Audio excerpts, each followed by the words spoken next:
Selamat datang di Cerita Bebas Channel. Selamat datang pada para pecinta cerita horor dan cerita misteri. Kembali di channel ini yang akan menceritakan tentang kisah-kisah horor dan kisah-kisah misteri atau mistis yang terjadi di sekitar kita. Di video kali ini, saya akan menceritakan sebuah cerita misteri atau cerita horor yang diangkat dari akun Twitter yang bernama Bri. Begini kisahnya. Kota tak kasat mata di selatan Jawa.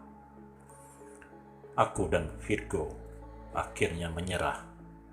Kami sudah tidak kuat menahan kantuk. Asri, kita istirahat sebentar ya. Gue ngantuk banget ini. Virgo juga tuh kelihatannya. Aku bilang begitu.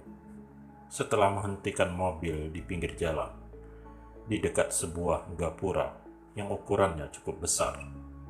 Kelihatan seperti jalan masuk ke satu pemukiman atau malah kota kecil.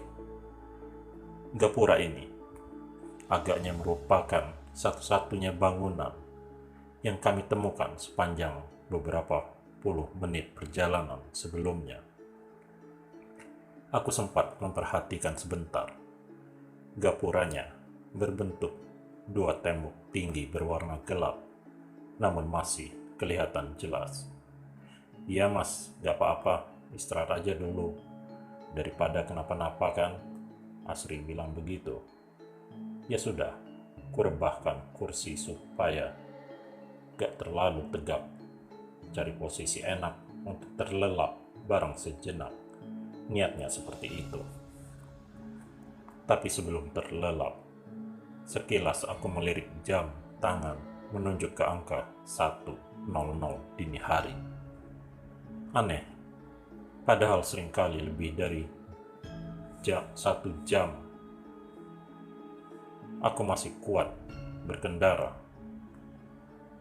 Tapi kali ini, lelah dan kantuknya tidak terkira. Sekali lagi, aku menoleh ke kursi sebelah. Virgo malah sudah nyenyak tanpa basa-basi. Asri, dia masih duduk tenang di belakang. Sepertinya masih terjaga.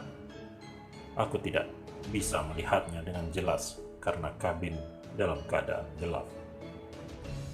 Setelah semua itu, akhirnya aku terlelap. Langit yang awalnya gelap berubah jadi jingga kemerahan. Pemandangan yang tadinya tidak kelihatan sekarang sudah jelas terlihat. Sudah bukan malam lagi, sudah terang. Tapi bukan terang tengah hari bolong, malah terasa seperti sore menjelang malam. Memperhatikan sekeliling, pepohonan rapat jadi pemandangan yang terlihat. Aku tidak bisa melihat lebih jauh karena tertutup pepohonan itu. Mata saya kucek-kucek sebentar. Lalu aku terus memperhatikan semuanya, sambil berusaha mengumpulkan nyawa karena baru saja terjaga. Syukurlah udah bangun. Suara Asri dari luar mengagetkanku. Sebelum tidur tadi, jendela memang sengaja aku buka sedikit. Asri berdiri persis di samping jendela. Jam berapa ini? Kamu dari mana, Asri? Tanyaku. Udah jam 10, mas. Ini aku baru banget datang. Tadi jalan kaki sebentar ke rumah teman yang gak jauh dari sini.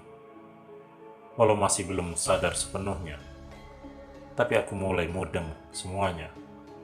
Ini sudah jam 10 pagi, berarti kami tertidur kurang lebih 9 jam. Kok lama banget ya? Wah, udah sore ternyata. Lama banget kita tidur, Fer. Buset dah. Virgo ikut bangun juga. Belum sore, masih jam 10, aku menimpali. Tetap aja kita masih lama banget tidurnya. Gila ya, kenapa gak bangunin saya? Lah, saya aja baru bangun. Ya udah, jalan lagi yuk. Udah seger nih. Ya sudah, kemudian kami memutuskan untuk segera melanjutkan perjalanan. Tentu saja, harus menuju rumah Asri terlebih dahulu. Lalu kemudian baru lanjut lagi menuju Lumajang. Asri, ini nggak nyasar nih? Tanyaku. Gak mas, benar kok. Aku melirik sedikit. Asri tersenyum tipis. Sumringah, menggurat bahagia terlihat di wajahnya. Tenang aja, gak lama lagi masuk perkotaan. Gak akan sesepi ini, ucap Asri lagi. Ingat 2 tiang besar berbentuk gapura yang aku ceritakan tadi? Ternyata Asri menuntun kami untuk masuk melintasi melalui gapura itu. Asri bilang itu adalah gerbang masuk ke kota tempat tinggalnya. Agak aneh, tapi aku dan Virgo tentu saja mengikuti kemana jalan yang Asri tunjuk. Memang, paling baru sekitar 5 menit waktu yang kami tempuh sejak lewat gapura tadi. Tapi tetap saja aku penasaran karena jalan ini sama sekali belum pernah aku lalui sebelumnya. Ditambah suasana dan pemandangannya agak berbeda dengan sisi jalan lintas Jawa pada umumnya. Jalanan yang sedang kami susuri ini juga bukan jalan besar, tapi jalan yang hanya cukup untuk 2 kendaraan kecil berpapasan, tapi sangat bagus. Aspal hitam mulus sama sekali tidak ada lubang. Langit masih jingga kemerahan. Sinarnya sama sekali tidak menyilaukan, malah menyejukkan, menenangkan. Jendela sengaja aku buka setengah, karena udara sejuk berhembus. Dingin juga sih, tapi bukan dingin yang menusuk tulang. Pokoknya nyaman, sangat nyaman suasana alamnya. Matahari sama sekali tidak terlihat. Aku tidak tahu pasti apakah tertutup awan atau memang pandangan terhalang pepohonan. Enak ya mas udaranya, Asri bilang begitu tiba-tiba membuyarkan lamunanku dan Virgo. Iya, ini namanya daerah apa sih? Gue sama sekali belum pernah ke sini, Virgo menjawab sambil membetulkan posisi duduknya. Bener, enak banget, sejuk. Apa ada dekat-dekat gunung ya sekitar sini? Aku bertanya begitu. Karena sejak awal sama sekali tidak bisa melihat pemandangan sampai jauh. Tidak bisa melihat apakah ada pegunungan di sekitar sini. Hehehe, emang gini, mas? Nggak ada pegunungan sama sekali, jawab Asri. Terus, ini pohon-pohon banyak gini. Apa emang hutan di sini? Tanyaku lagi. Bukan hutan, mas. Memang begini, banyak pohon di pinggir jalan. Tapi, pohonnya rapat-rapat banget ya. Sampai susah untuk melihat apa yang ada di belakangnya, ucap Virgo. Dan yang agak aneh, sejak tadi kami sama sekali tidak melihat ada kendaraan lain. Entah itu motor atau mobil. Hanya ada kami yang menyusuri jalan. Aku pikir, karena mungkin masih pagi, atau bisa juga karena ini hari kerja. Jadi tidak banyak orang dan kendaraan lalu lalang. Bentar lagi kita masuk perkotaan mas, lagi-lagi Asri membuyarkan lamunanku. Syukurlah akhirnya, jawabku sedikit lega. Sekali lagi, padahal belum lama perjalanan kami, paling baru sekitar 10 menit dari gapura tadi, tapi perjalanan terasa lama, terasa sudah seperti berjam-jam, rasanya seperti itu. Jalanan sejak awal hanya lurus dan lurus saja. Sama sekali tidak ada belokan. Tapi akhirnya di kejauhan aku melihat persimpangan. Ada 2 arah jalan, ke kanan dan ke kiri. Persimpangan yang di sekelilingnya masih sama, dipenuhi dengan pepohonan yang rapat. Belok kanan mas, Asri seperti mengerti kebingunganku. Dia lalu mengarahkan untuk berbelok ke kanan. Kendaraan pun berbelok ke kanan. Dari sini, kelihatan di beberapa puluh meter di depan ada yang berbeda. Pemandangan tidak lagi didominasi oleh pepohonan, tetapi sudah kelihatan ada bangunan. Kendaraan yang sejak tadi memang tidak terlalu cepat. Aku membuatnya lebih lambat lagi. Kuangkat pedal gas perlahan. Langit masih sama, jingga kemerahan. Udara juga masih sejuk. Matahari belum juga kelihatan. Hanya sinarnya saja yang masih menyebar hangat. Jalanan yang tadinya aspal hitam berubah menjadi jalanan tanah kecoklatan, tapi kelihatan dan terasa keras ketika roda mobil berputar menggelinding di atasnya. Itu yang pertama kali aku lihat ketika sepertinya kami sudah masuk ke wilayah perkotaan. Agak aneh memang. Kenapa jalannya malah jalan tanah? Terus aja mas, lurus. Asri bilang begitu. Kendaraan berjalan pelan. Aku memang sengaja membuatnya seperti itu. Karena banyak alasan, banyak pertanyaan di kepala ketika pemandangan pepohonan sudah berganti jadi bangunan rapat yang nyaris semuanya sambung menyambung jadi satu. Semuanya bangunan permanen, dinding tembok tebal yang nyaris seluruhnya berwarna putih. Ornamen-ornamen tambahan menghiasi setiap sudut kota ini. Ada lampu taman klasik di pinggir jalan. Ada beberapa kursi cantik berbahan besi, kayu, menghiasi trotoar. Nah, dari semuanya, yang paling mencolok adalah desain bangunan dan segala ornamen yang ada. Aku sangat memperhatikan ini dan melihatnya sungguh takjub bercampur aneh. Karena semua desainnya tahun 1960 atau 70-an. Klasik. Arsitektur Eropa, namun masih ada banyak sentuhan budaya Jawa. Indah, sungguh indah kota ini. Ditambah dengan sentuhan sinar jingga kemerahan dari langit yang masih terus setia menghiasi hari. Saking fokusnya memperhatikan keadaan sekitar, aku jadi lupa dengan waktu. Lalu melirik jam tangan. Hah? Sudah jam 3 sore? Kok cepat banget ya? Iya, aku terkejut ketika sadar kalau ternyata sudah jam 3. Kenapa lo? Akhirnya Virgo bersuara. Ini beneran? Sudah jam 3, tanya aku. Beneran, jam gue juga jam 3. Nih, lihat aja. Virgo menunjukkan jam yang ada di tangannya. Benar, sudah jam 3. Mas-mas ini terlalu asik menikmati pemandangan kali. Jadinya lupa waktu. Tawa tipis Asri mengakhiri kalimat yang keluar dari mulutnya. Mungkin Asri benar. Aku dan Virgo bisa saja terlalu asik menikmati dan memperhatikan sekitar.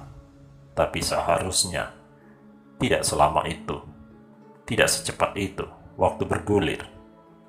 Taksiranku, harusnya kami berjalan sejak dari Gapura tidak lebih dari 1 jam. Harusnya sekarang masih di kisaran jam 11 atau setengah 12. Sesekali, aku melirik dari kaca spion. Asri terlihat terus tersenyum dengan mata berbinar cerah.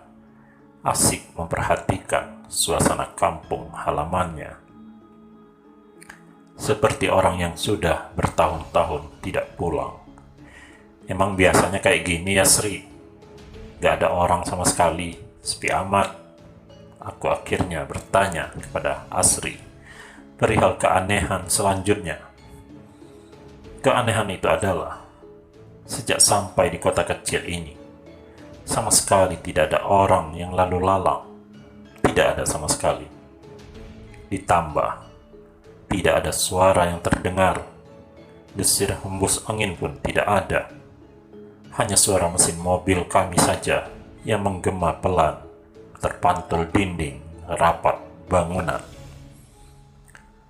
Seperti sedang melewati kota mati. Kalau siang emang begini mas, sepi. Nanti menjelang sore ke malam mulai rame, jawab Asri. Kenapa begitu? Apa emang kayak gini dari dulu? Virgo ikut penasaran. Iya, Asri menjawab pendek. Tapi gak juga. Itu ada orang di dalam toko. Aku bilang begitu ketika akhirnya melihat ada tanda-tanda kehidupan. Di salah satu bangunan berbentuk toko, aku melihat ada pergerakan orang beraktivitas di dalamnya. Di dalam bangunan agak gelap, jadi yang aku lihat hanyalah berbentuk siluet. Berikutnya, beberapa kali aku melihat aktivitas yang sama pada bangunan yang berbeda. Ya begitu, sepertinya warga kota ini aktivitasnya di dalam rumah, dalam ruangan atau dalam rumah. Sama sekali tidak ada yang kelihatan bergerak lalu lalang di luar. Jadinya jalanan kota sangat sepi. Nanti, di depan belok kiri ya mas, Asri bersuara. Benar yang Asri bilang. Gak jauh di depan terlihat ada persimpangan ke kiri dan ke kanan. Aku ikuti arahan Asri.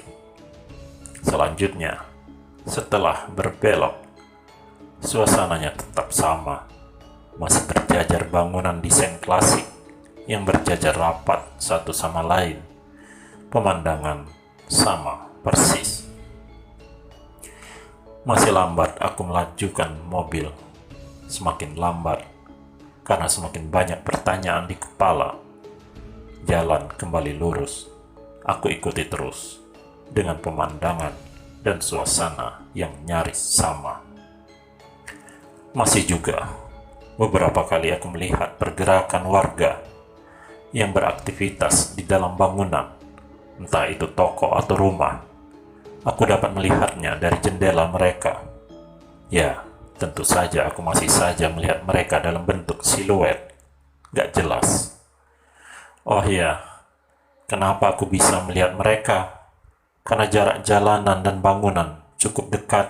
Hanya dipisahkan oleh trotoar yang lebarnya kira-kira 3 meter. Kira-kira beberapa belas menit kemudian, aku melihat di kejauhan kalau bangunan yang berbaris ini akhirnya ada ujungnya. Itu udah ujung kota, Sri, tanyaku. Oh iya mas, rumahku memang di ujung itu, sebelah kiri jalan, Asri jawab begitu. Sekali lagi, aku melirik kaca spion. Pada saat itu aku melihat kalau mata Asri berkaca-kaca, seperti menahan tangis, namun terlihat bahagia. Aku berpikir, mungkin karena Asri terharu bahagia akhirnya bisa pulang setelah sekian lama. Rumah yang ini, Sri? Iya mas, jawab Asri. Aku lalu memarkirkan kendaraan tepat di depan rumah yang letaknya memang di paling ujung. Setelah rumah ini kembali, yang ada pepohonan rapat, persis seperti pemandangan ketika datang sebelum masuk kota tadi.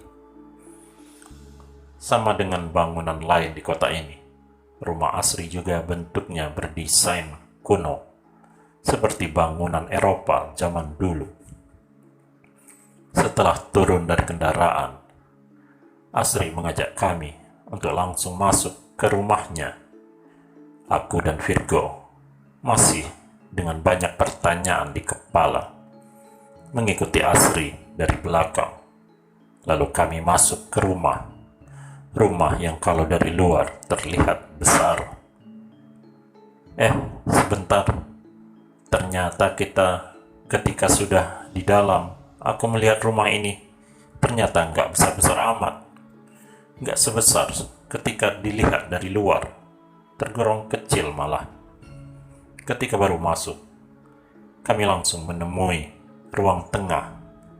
Ada kursi sejenis sofa dengan meja panjang di depannya. Ini bapakku, Mas.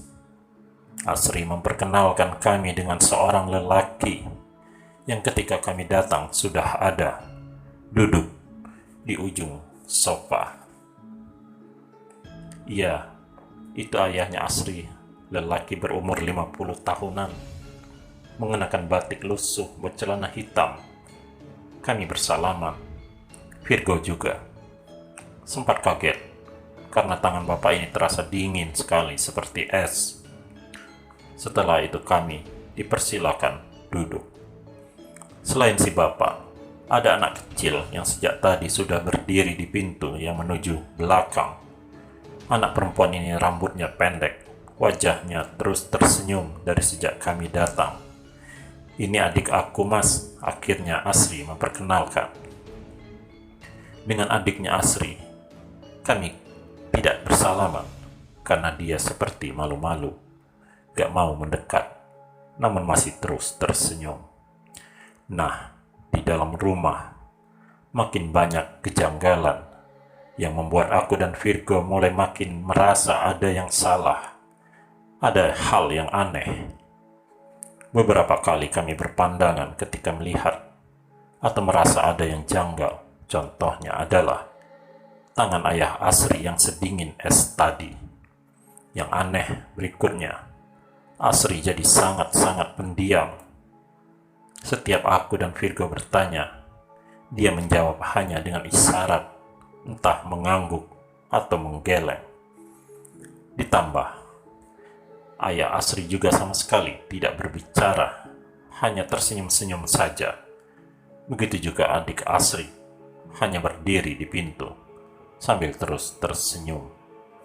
Aku mulai merasa semakin yakin ada yang janggal ketika ayah Asri dengan menggunakan tangan memberi isyarat seperti mempersilahkan kami untuk menikmati hidangan di meja. Aku dan Virgo jelas kebingungan, karena di meja tidak ada makanan dan minuman sama sekali. Yang ada hanya beberapa piring dan gelas yang dalam keadaan kosong. Vero, berbisik Virgo memanggilku sambil jarinya menunjuk ke jam di tangannya. Aku mengerti isyarat itu, lalu melirik ke jam tanganku sendiri. Astaga, ternyata sudah jam 6:30. Kok bisa secepat itu? Perasaan baru sebentar kami di rumah ini, tapi kenapa tiba-tiba sudah malam? Aku dan Virgo lagi-lagi saling berpandangan. Ada yang tidak beres. Sementara Asri, ayah serta adiknya tetap berada di tempatnya masing-masing. Tidak ada pergerakan. Yang mengerikan, mereka semua terus tersenyum dengan ekspresi kosong. Siapa sebenarnya Asri ini? Itu pertanyaan yang ada di kepala. Masih sangat kebingungan. Aku melihat kalau Virgo tiba-tiba memandang keluar rumah melalui jendela ruang tengah yang sejak tadi memang sudah dalam keadaan terbuka. Tentu saja aku langsung ikut melihat keluar. Di luar sudah gelap. Tidak ada lagi terang hingga kemerahan yang kami lihat seharian. Gelap malam. Jalanan kota hanya diterangi lampu taman yang berdiri di trotoar. Lampu ini tidak terang menerangi, namun cahaya redupnya masih bisa membantu kami untuk melihat keanehan selanjutnya. Lalu apa keanehan selanjutnya? Tadi aku sudah ceritakan kalau jalanan kota sangat sepi, tidak ada orang yang terlihat sama sekali. Tapi anehnya, setelah hari sudah berganti malam, satu persatu mulai ada orang lalu lalang. Benar, seperti apa yang Asri bilang tadi, kota ini akan mulai ramai ketika malam tiba.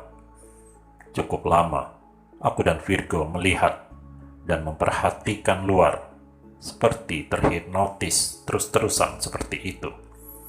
Sampai ketika lamunan kami akhirnya terhenti ketika melihat ada sesuatu yang menyeramkan. "Ayo kita pergi, Fer. Gila ini," Begitu Virgo bilang. Aku ikuti ajakan Virgo tanpa pikir panjang. Kami berdua langsung bergegas menuju kendaraan, tanpa sedikit pun mempedulikan Asri dan keluarganya. Tapi, ketika aku baru sampai pintu, ini jarak terdekat dengan tempat Asri berdiri. Asri mengucap kalimat pendek. "Terima kasih, Mas," begitu dia bilang. Aku mengabaikan, menatapnya pun tidak berani. Terus berjalan cepat menuju mobil, berniat untuk pergi keluar dari kota seram ini segera. Tahu kenapa aku dan Virgo beberapa detik sebelumnya langsung kompak buru-buru keluar rumah? Itu karena kami melihat ada pemandangan menyeramkan. Di jalanan kota, banyak orang lalu lalang, tapi ada sebagian sosok yang kelihatan sangat seram. Sebagian sosok itu berjalan seperti melayang.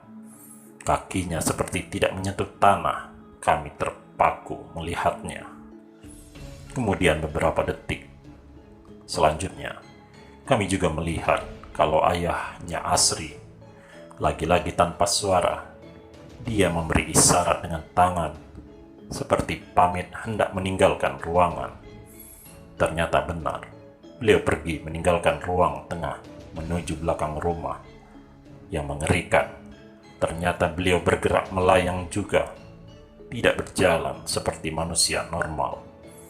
Pada detik itulah, aku dan Virgo memutuskan untuk segera pergi. Setelah sudah di mobil, aku langsung menyalakan mesin, memutar kendaraan menuju arah kami datang tadi. Kali ini aku mengendarai mobil agak cepat, ingin segera pergi jauh-jauh dari tempat ini.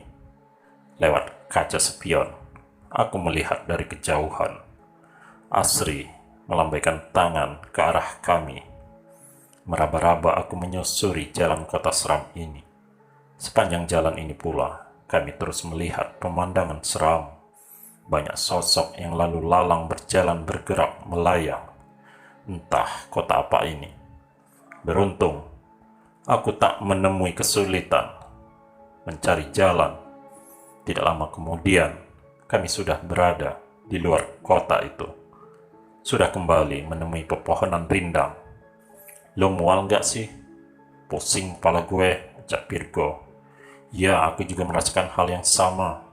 Tiba-tiba aku merasa gak enak badan teramat sangat. Perut mual, kepala pusing seperti berputar. Keringat dingin bercucuran.